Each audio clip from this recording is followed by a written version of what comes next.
Hey folks, we're back. I'm your host, BKP. Good morning from the office. North Georgia's only live online morning show. 73 degrees here in LJ, Georgia, 8:32. And I tell you what, Josh, let's just tell everybody real quick how they can find us, because so if they want to respond to this segment, that's our phone number on the bottom, our email address, and all the ways you can follow us on social media. Joining us on the line now, Kobe Balk is with us. Now, let me set this up, Kobe. Good morning. How are you, first of all? I'm fine, sir. How are you doing this morning? I'm doing great. Now, let me set this up, okay? All right, and you're going to get an opportunity to tell me exactly what you think. We're America. It's America, still America to me today, and freedom of speech. So, let's go with this. All right, let's put up that first post. Now, first of all, and like I said, I'm not going to make this long, Kobe, but at the same time, I want our listeners and viewers to know a couple things. Now, you and I, we know each other. Well, I mean, we bump into each other in town, up in Blue Ridge or somewhere. We know each other. We've said hello. We've had phone conversations in the past about some other things, and they have never been ugly, nasty, or anything of that nature. Correct? Correct. All right. Now, you post a lot on Facebook. This is where I'm setting it up because I want our viewers to come into this. You post a lot of things on Facebook that are political. I do too. We just don't post the same kind of things, but you post a lot of political things on Facebook. I never respond. I absolutely never respond.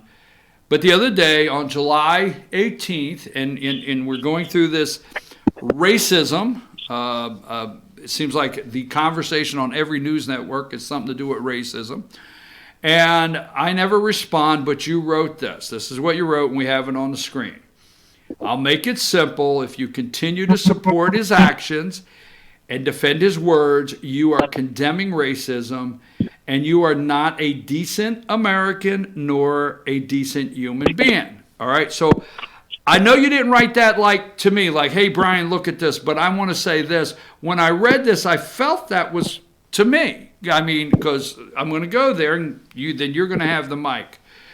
So, Josh, put up that next one we're looking at this morning. So I went out, the next one, I went on and I said underneath, and I know you know this, I said, did you just call me a racist? Not a decent American, nor a decent human being. I have never responded to your post, but today you personally attacked me. That's the way I felt. And I told you, I support the President Donald J. Trump. Now tell me what you think. I'm almost there, and you're going to have the microphone. You responded to me, Brian, if you are supporting a racist, so you have determined in my mind the president is a racist. You didn't call him by name, but if you're any racist, I'll say it like that, not to put words in your mouth. So, Brian, if you are supporting a racist, then you are being just as racist as the person. So, Kobe, let me ask you a question. Yep. I support Donald J. Trump, my president. So I'm going to put it here. I am a supporter of Donald J. Trump. Nothing changed from last week when he put out the tweet discussing 4 congresswomen, where he did not identify them. They jumped up So I support the President of the United States. Nothing has changed this Monday morning at 8:35. I still support Donald J. Trump as my president. And I've looked at the total Democrat field. And right now, what I see in the Democrat field, I will tell you I'm going to be voting for Donald J. Trump again. And I do support. Tell me, Kobe, and you have the mic now. 1, am I a racist? 2, how do you feel? How do you determine Donald Trump's a racist? And answer the question. Am I a racist now? You know me, so go. So I'll answer the second question first, and that will lead into the first question. Donald Trump has a long history of racist behavior, expression, et cetera. And this is going back into the 1980s, in fact, as he was managing his father's real estate portfolio, and regularly, and this is well documented. I would think it would be great if you wanted to look it up and share this information with your viewers so that they have a view from all sides of the issue.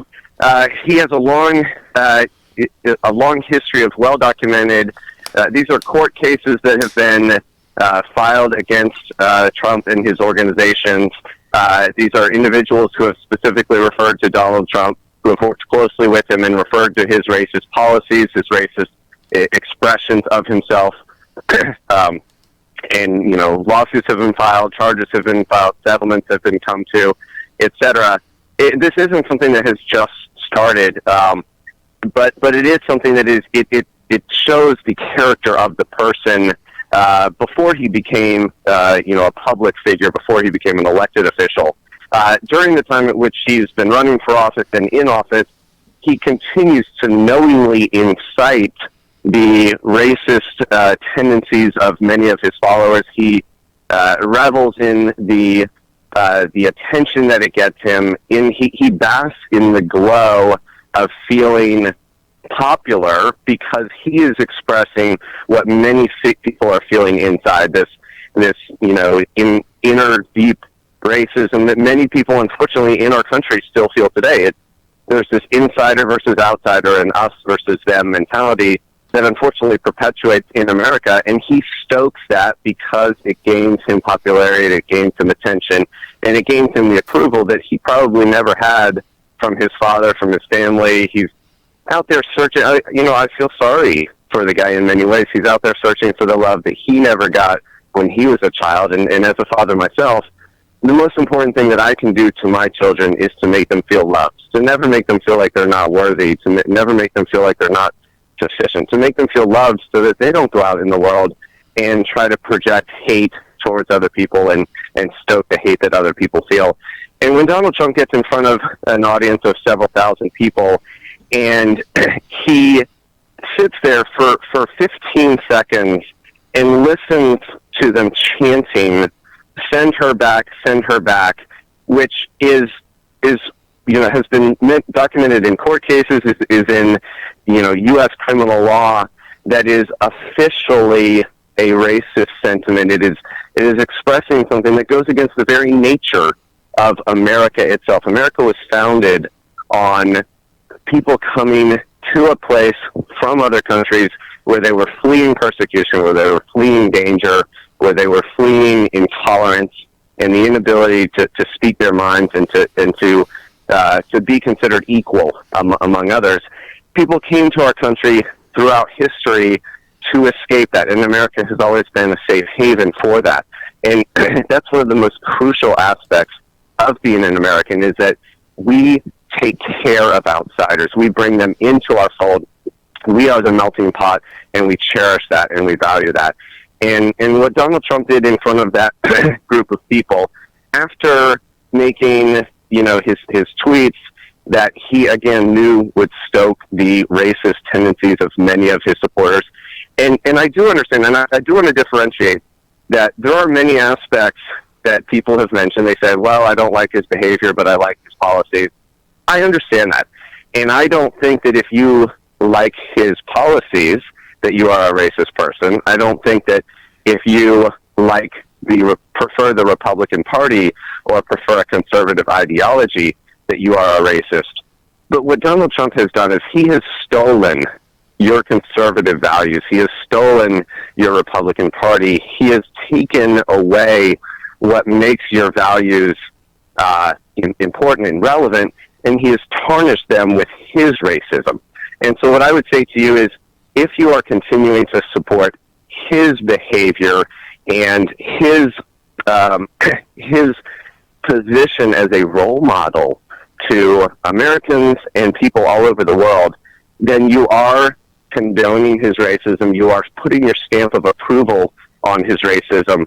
And to me, by virtue of extension, that does create an aspect of racism within yourself. And I'm sorry, I don't mean to say that as an offensive thing. I mean to say that as I think it's important that we all look at ourselves and say, you know what, maybe there's something, about what I'm doing that could be done better, in a way not to cast you out or to throw you down or to throw you under a bus, but to say, you know what, we can as Americans do better. And what I would challenge to yourself and to conservative voters out there and Republican voters out there, who I respect greatly, is find a candidate who really represents your values, who respects your values, and who lets those values stand for themselves and speak for themselves, rather than resorting to tribalism and polarization to try to enact your policies or to try to act on your values. I would say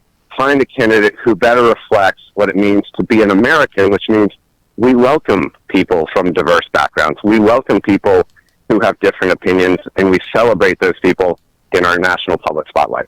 All right. So that being said, I'm going to go with this one. Let me just say this one. I do not feel this morning that President Donald J. Trump is a racist. I'm going to go with, I'm from the Northeast.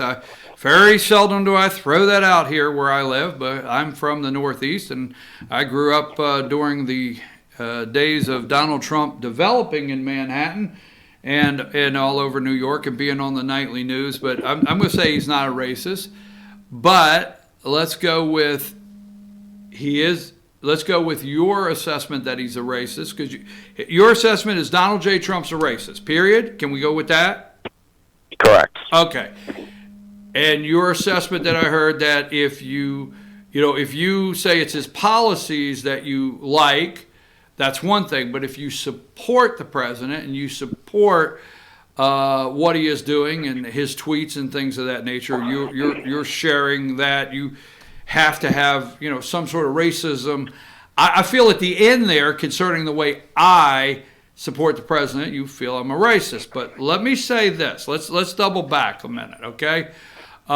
Because you articulated a very well put reasoning. Let's put it like, your reasoning is very articulate, nice, but your posts, Colby, are not that nice on Facebook. You're not exactly that nice in your putting out, hey, America, if you're supporting this or that. So let me just say that, because your posts speak for themselves, but I don't want to go there.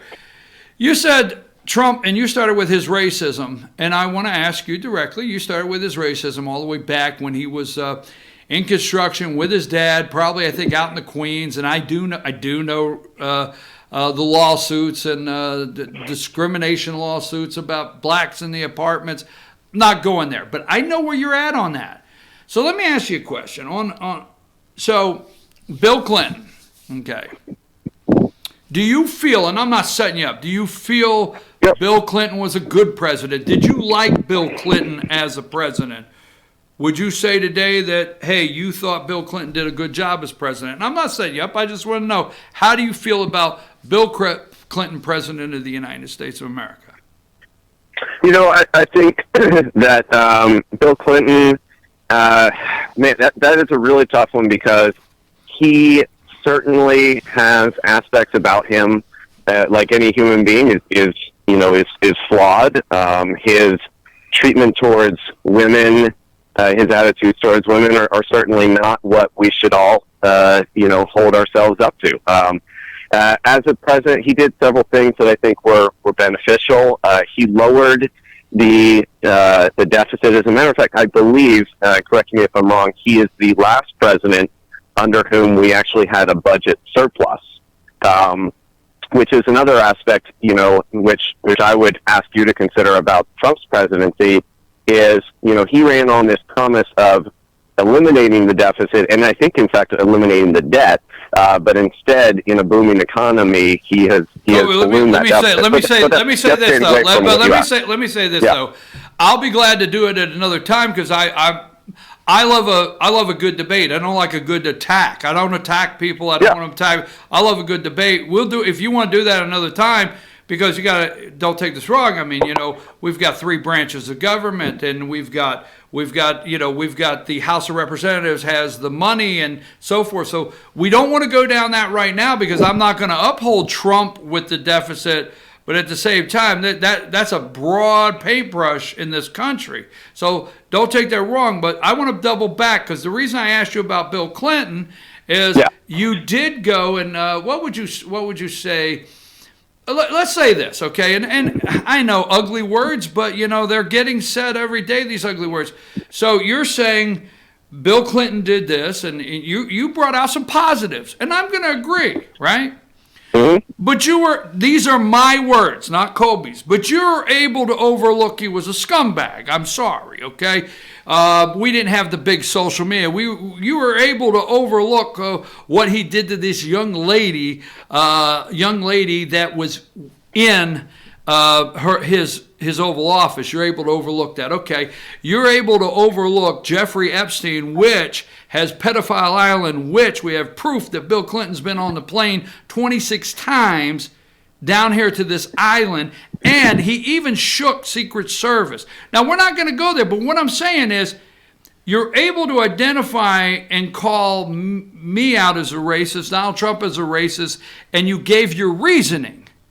But Bill Clinton, you didn't like his treatment of women, and you moved on. Now, let me say something here.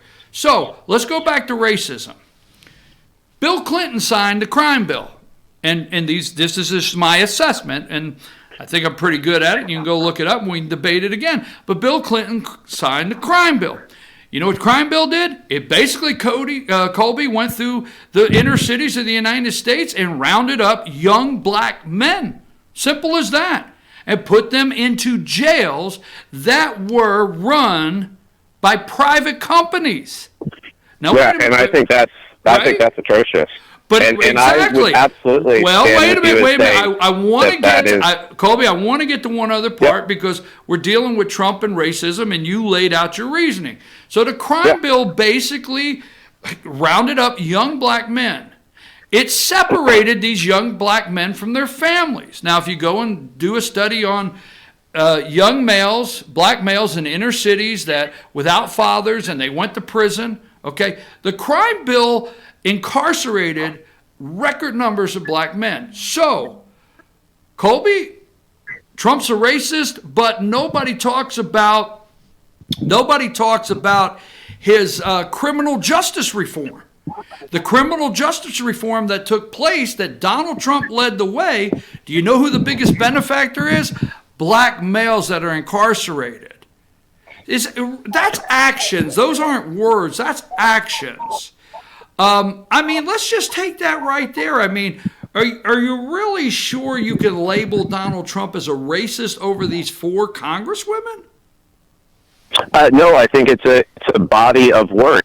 It's a complete lifetime of evidence. There are hundreds of incidents of both words and actions that have showed that over a lifetime that Donald Trump has acted in significantly and demonstrably negative racist ways. And this is just a perpetuation of that. And what the problem is that each time that he does something, people are not saying to him, this is inappropriate, that's enough, no more of this. His own party, several members of his party courageously are speaking up and saying, even of his own party that benefit from him being in a position of power in the presidency, are calling him out and saying, you know what, drawing a line. That the chair of the Republican National Committee even spoke up and said that was too far, that was inappropriate, that he shouldn't have done that the chanting was wrong, all of these things. Yet nobody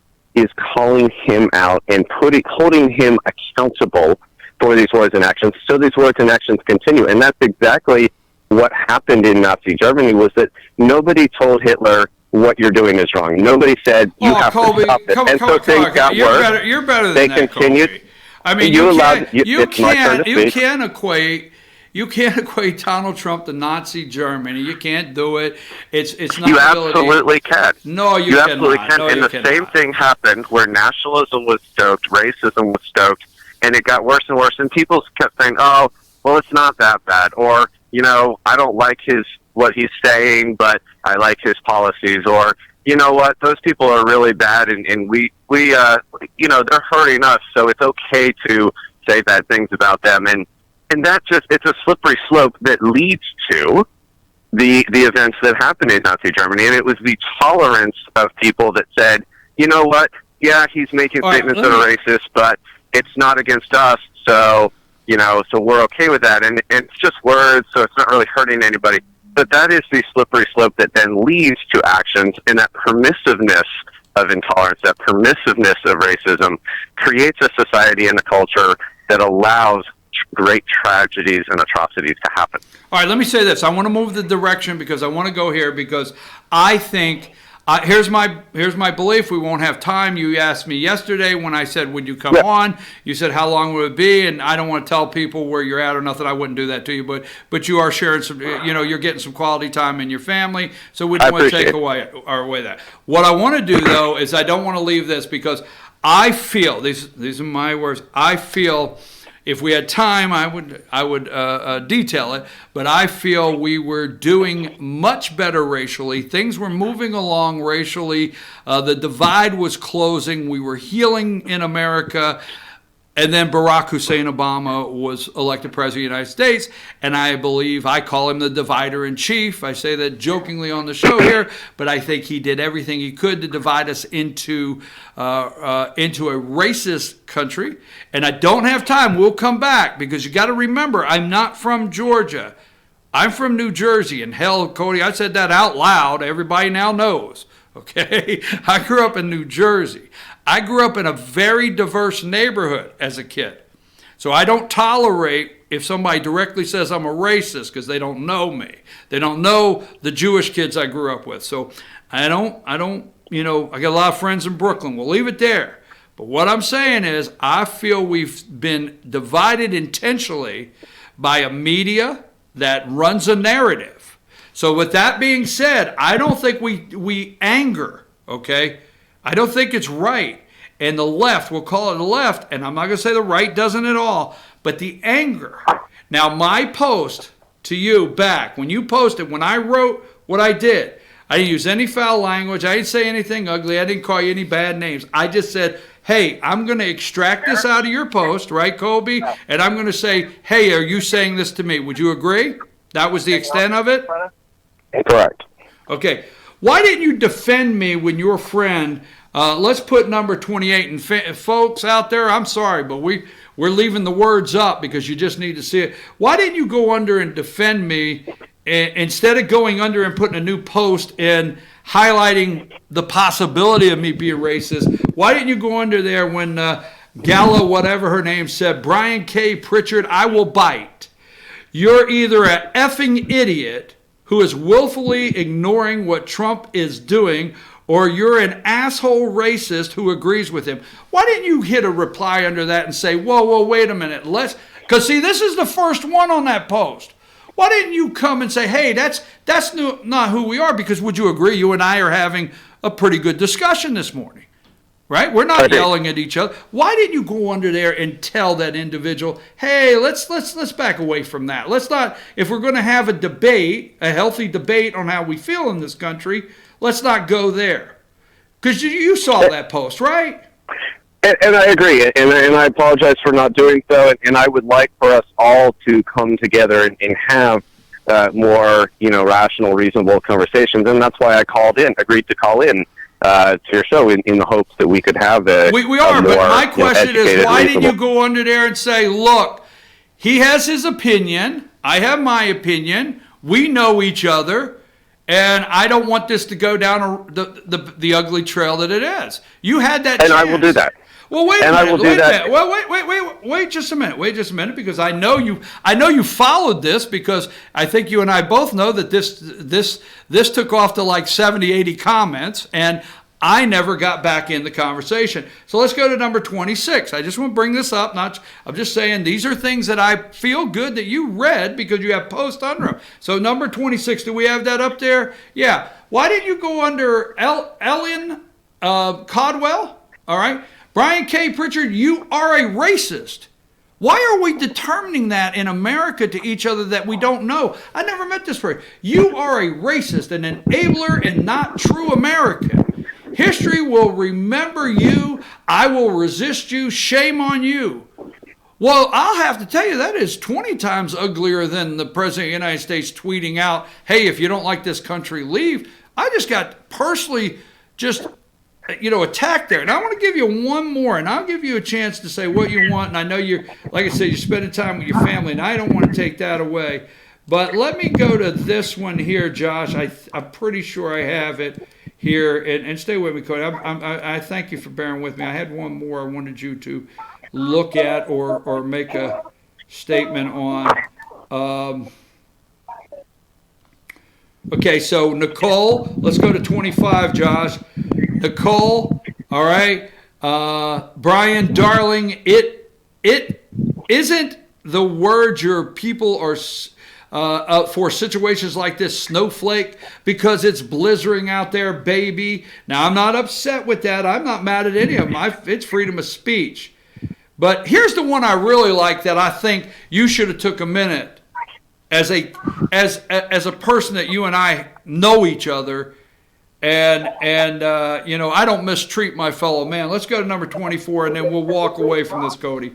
And I feel good you've read these. Number 24, Nicole and Andrea posted, guys, this is all directed at me. Somebody they don't know. Guys, he seems too triggered to answer. See, I didn't answer. I didn't get in the back-and-back battle. When I seen it was going to get ugly and we couldn't have a conversation, or maybe he's stuck under his white hood. So many questions. Bri. I'm stuck under my white hood. Colby, let me ask you a question. Do you know who Robert Byrd is? Former Senator Robert Byrd, Democrat. Do you know him? No, sir. No, sir. Right. Well, former Senator Robert Byrd, that has not been dead that long, okay, that has pictures with several people that I would say you like, not, that's drawing an assessment. He was like way up Democrat with his white hood in the KKK. Do you know the Democrat governor, Ralph Northam in Virginia? Have you followed any of him? He is the governor of Virginia. His name's Ralph Northam. Have you heard any? Have you seen any of his stuff or looked at his stuff? Have not. Okay, you have not. He is a Democrat. He is the current governor of Virginia. And in his medical, he's a doctor. In his medical yearbook, there's a picture of him in blackface and his best friend with a white hood. He's a Democrat.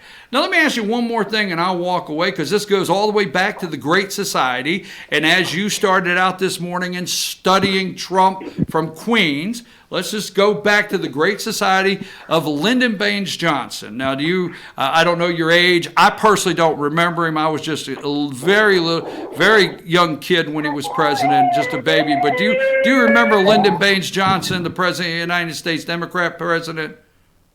I know who that is. I was not alive during. But you're not okay, even though he wrote the Great Society. And if you take the time to study that, okay, you're not okay if he ever made a comment that said the ends, the N word, the ends. I'll have the ends voting for us for 200 years. I think it was. You're not okay. You're not okay with him saying those kind of things, right? Of course not. Okay. What? I guess my question to you, and I know you got to go, friend. You got to go. You're going to be with your family, and I'm going to give you all that respect. I think we can come back several times, and we've had a good conversation. Why didn't you defend me on stuff like that? Why don't you go tell that woman, say, that guy's not under a white hood. That's not who he is. Why did you see those and leave that out there?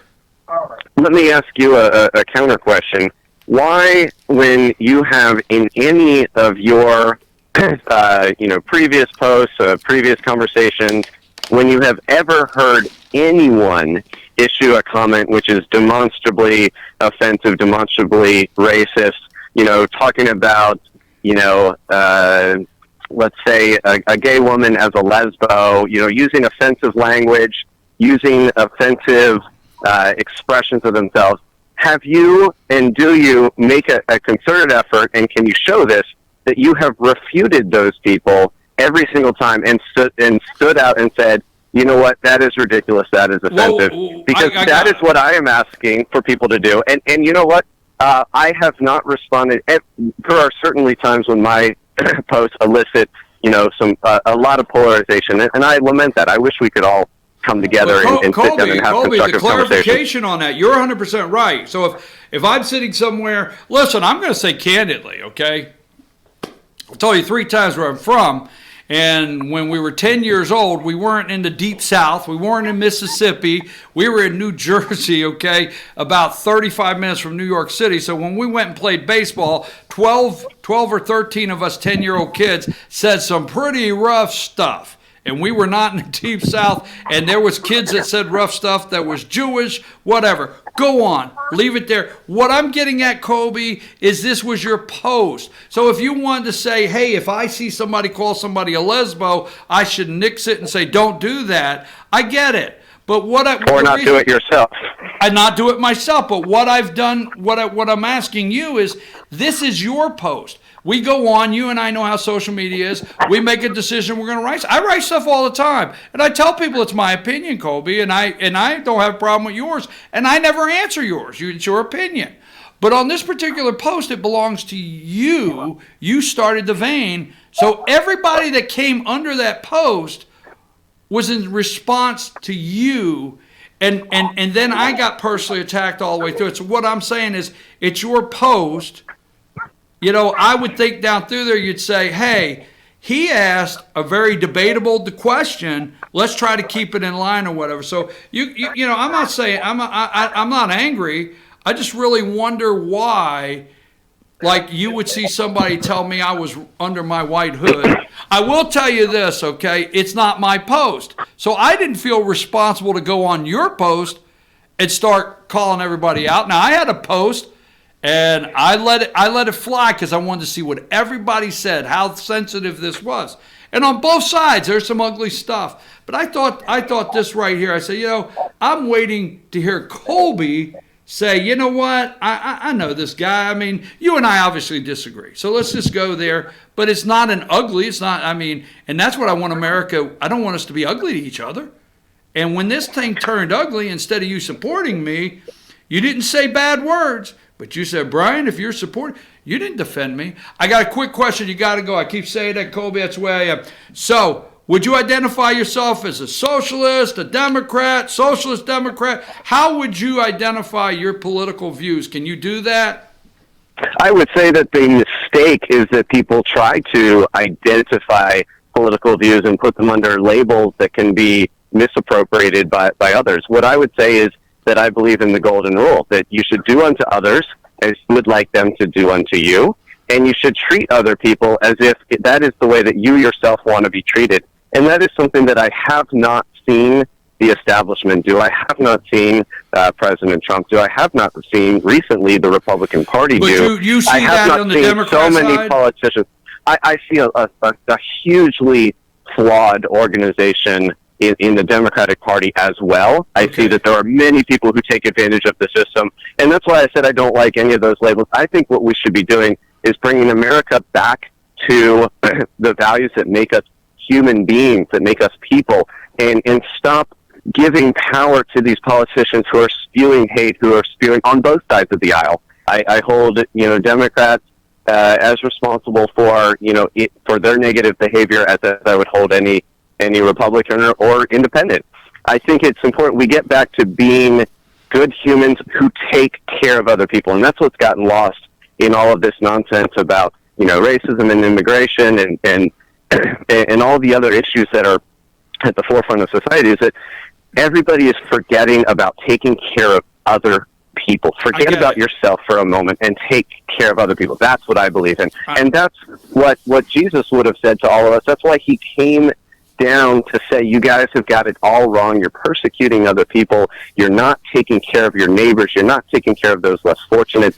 You know what Jesus would have said, Colby? Jesus would also say, quit going on Facebook and identifying people and putting them into a category that you don't know. Now, let me say this. Do you have a Democrat candidate that you're seeing so far that you want to support? I hear the kids, they want to go play. It's time to play. So do you have a Democrat candidate that you see that you're supporting so far in the race?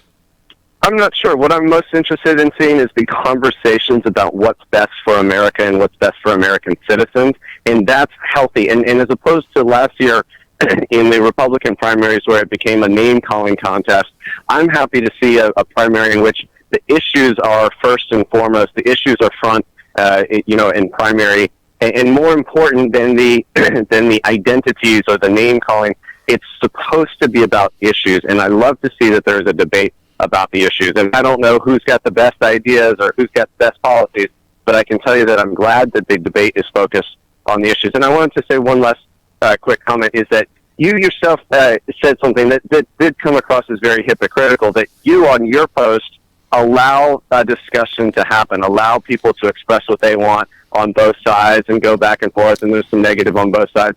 And I didn't see any effort and haven't seen any effort in any of your history of vitriolic posts that calls people out for their inflammatory, negative, and very counterfactual comments that they make on your post. So you're insinuating that somebody else should control and police and monitor every single negative post that other people make that were not made by myself, that I don't necessarily agree with, that you had every opportunity to engage with, that it's not necessarily my responsibility. I'm not the god of Facebook.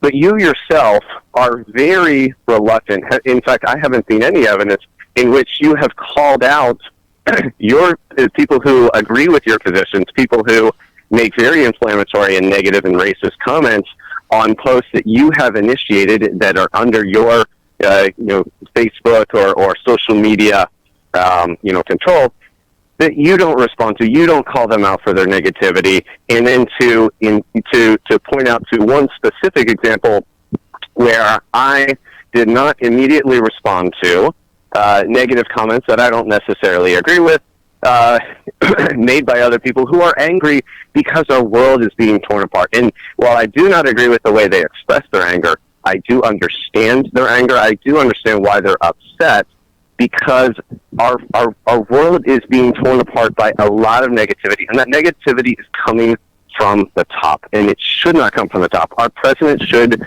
talk decently, should be inclusive, should welcome people of different viewpoints with respect and decency, and our president is not doing that. And I think that it is the responsibility of all Americans to demand better from our president, to demand better from our public officials on both sides of the aisle, whether they be Republican, Democrat, Independent, or something that we don't even have a name for. Let me close with this. This is closing statement. To be clear on the social media, you made a post on your personal page. You do what you want to do. You made a post. I answered the post. I did not do anything until I asked you a question on the post.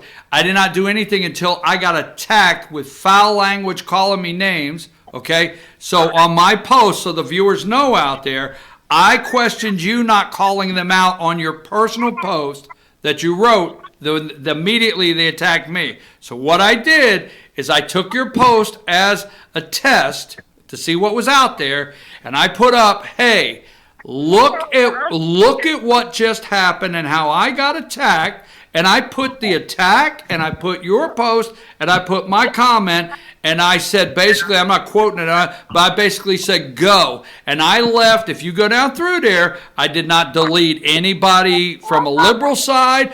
You're on that post. You debated those people. You did not get deleted. So I did not put that post up to correct anybody. That post was put up there and said go, and I don't disagree that there were some things said that somebody could say, hey, don't do that, but that wasn't the intent of that post. Your post had an intention. It called out some people. Let me say this and enjoy your vacation. Colby, I'm not a racist. Now, don't answer me. I'm not a racist. I am tired of you, when I say you, the big word, the people out there that look at me and say I have white privilege. I am tired of people looking at me and say, because I'm in my 50s, I am white and I support the president, that I am racist or I am a nationalist. I know nothing about nationalist. I know nothing about KKK. And I'm going to quote the President of the United States, there's not a racist bone in my body. I will tell you in a nice word, and I'm not using any foul language, I did not appreciate you going online and identifying me. And I'm tired of being identified. I think you got to look at some things different if you want to have the conversation. We had the conversation this morning. But if you go back and read your post, Kobe, I think what you did is you told me I was a terrible human being. It's in black and white. Read your post. You told me I was a terrible American. Read your post. I have worked since I was 16 years old and paid my taxes, and I know you do too. So I appreciate you very much. Enjoy your family, enjoy your vacation. But let me say this before we go. One, you asked me last night if we were going to have a good conversation, and I said absolutely. So did we do that this morning? I agree. I think it was a good conversation to have. I hope America can have more of these conversations. I would like you to please consider the behavior of the person that you are supporting and the impact that behavior is having on America and on the world, and the destructiveness of that. And just take a moment, soul searching. Look inside and think to yourself: is this the person that we want representing America? That we want, leading and being an example to people? Is that behavior, or should we all be speaking up, regardless of ideology? Should we all be standing up, speaking out, and saying, that's enough, do not continue to act like this, let's get someone else in there who can speak to our values in a way that does not destroy our values and does not destroy who we are as America, and that does not create this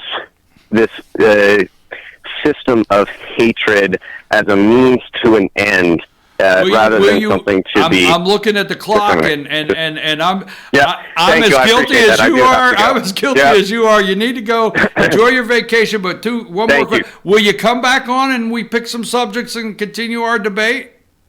I'd be happy to have another constructive conversation with you in the future. All right, I'm going to leave it with this, and we're going to hang up. Kobe, enjoy your vacation. I do feel it. I do feel and think I can prove in our next conversation that the Democrat Party are the true racists, and that might be our next subject, and then we can debate that, okay? You enjoy your vacation, enjoy your family, and I hope to talk to you real soon.